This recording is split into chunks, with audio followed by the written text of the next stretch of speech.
की कल ही नई नई शादी हुई थी। एक दिन मोंटू कबूतर की माँ अपने बेटे और टुनटुनी से कहती है, बेटा तो टुनटुनी को लेकर हनीमून पर चला जा। मैंने तुम दोनों की शिमला की टिकट बुक कर दी है।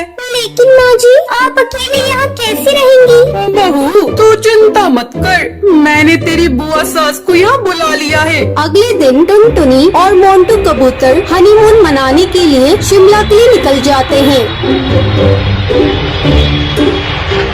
अरे साफजी, आगे हवाई मोटर लेकर मत जाइए। भारी बर्फबारिश की वजह से आगे लैंडस्लाइड हुआ है, सारे रास्ते बंद है। मोंटू चलो वापस चलते हैं और कहीं होटल में रुक जाते हैं। टुनटुनी और मोंटू वापस जाने लगते हैं। तभी एक तेज हवा का झोंका आता है और मोंटू का हवाई मोटर एक पेड़ से टकरा जाता है। इस हादसे में मोंटू की मौत हो जाती है और टुनटुनी घायल हो जाती है। जब टुनटुनी को होश आता है तब वो देखती है वो एक हॉस्पिटल में है।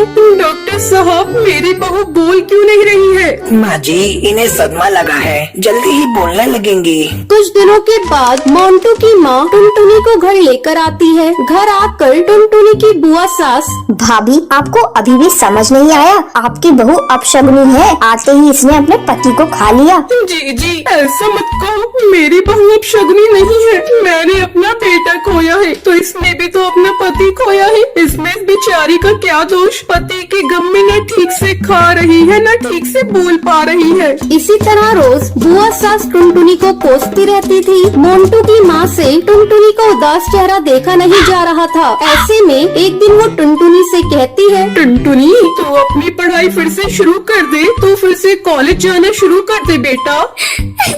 माँ जी, उससे पढ़ाई नहीं होगी, मुझे मोंटू की बहुत याद आती है। मैं उसके बिना कैसे जीऊंगी आप बताइए।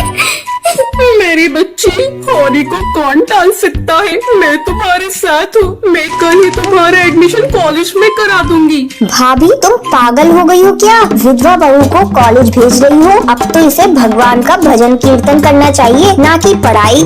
देखो जीजी, पहले टुनटुनी मेरी बहू थी पर अब मेरी बेटी है। मैं अब उसकी हर सुख दुख का ख्याल रखूंगी। अगर वो कॉलेज जाने लगेगी तो मोंटू के गम को भी भुला पाएगी और अपने पैरों पर भी एक दिन खड़ी हो जाएगी। अगले दिन से टुनटुनी कॉलेज जाना शुरू करती है। कुछ दिन ऐसे ही गुजर जाते हैं। एक दिन कुछ गुंडे टुनटुनी को छेड़ रहे थे। तभी कॉलेज का एक स्टूडेंट उन गुंडों से भिड़ जाता है। तुम्हें किसने इजाजत दी कॉलेज की चिड़ियों को छेड़ने की? शिक्षा के मंदिर में तुम सब गुंडागर्दी करने आते हो? चलो भागो यहाँ से, वरना मैं पुलिस को बुला लूंगा। पुलिस का नाम सुनते ही वो कौवे वहाँ से 9-2-11 हो जाते हैं। आपका बहुत बहुत शुक्रिया, आपने इन गुंडों से मुझे बचाया। इसमें शुक्रिया की क्या बात है? ये तो मेरा फर्ज था। आपकी जगह कोई और लड़की भी होती तो मैं यही करता। धीरे धीरे उन दोनों की नजदीकियाँ बढ़ने लगती हैं। टुनटुनी, तू हीरो से प्यार करती है तो उससे शादी क्यों नहीं कर लेती? क्या बताऊं बुलबुल, मैं विधवा हूँ, पता नहीं इसके घर वाले मुझे स्वीकार करेंगे या नहीं। ये बात जब टुनटुनी की सास को पता चलती है तो वो हीरो को बुलाती है।